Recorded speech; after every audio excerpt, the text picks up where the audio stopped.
Well, it just seems that empiricism and rationalism has it all wrong. We're all trapped in our mind.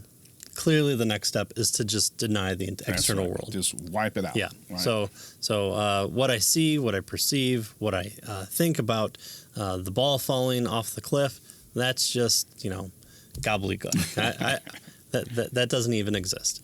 Instead, though, my mind creates the world.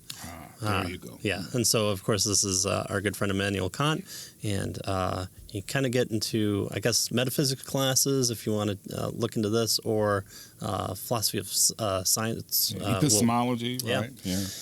His innovation was to suggest that the mind does not merely reflect the structure of the world. Instead, it actively imposes structure on the world and order. For Kant, reality as we know it is largely constructed of the human mind.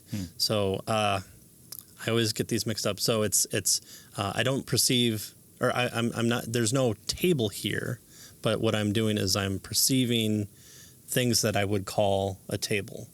Yeah. So and it's kind of really abstract, right? So, for instance, abstract ideas like causality. We impose causality on the world. The world isn't cause and effect. That we do that with our minds. So it's really he has these 12 categories that he works through. And he says that those are the things that we're equipped with. They're innate within us, and we kind of impose them on the mind. So that's the kind of thing, the really abstract types of things. Yeah. So according to Kant, the raw material of knowledge are sense impressions flooding in the mind through our eyes and ears to a jumbled chaos. And how do those perceptions get organized in a coherent and tangible whole? By the creative action of the human mind. So we're kind of the creators in a sense. Kant proposed that the mind supplies the necessary ordering principles such as the before and after, the cause and effect, space, time, and so on. The world appears to be a lawful ordered only because the human mind creates that order. Well, good. we know where it all came from. Right. In Kant's world, mind is the lawgiver to nature. Does this sound like a idol? Well, pretty Absolutely. Clear. Yeah. Kant has moved the human consciousness to the center of reality. So it's not just the mind, the human consciousness.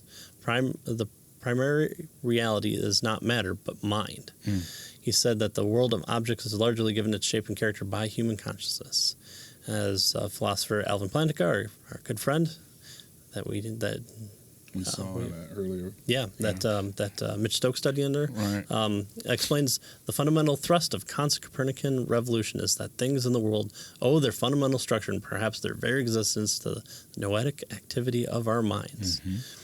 And if the mind imposes even the categories of space and time, then it itself must be outside of time. Right. Time. Kant called this timeless, changeless mind the transcendental ego. The philosophical label for this view is idealism. The term is not used in the ordinary sense of having high ideals as we kind of come to know it, but that there's an ultimate reality is the realm of ideas, the mental realm. Instead of deifying matter, idealism deifies the mind. And conscious structures matter as we know it.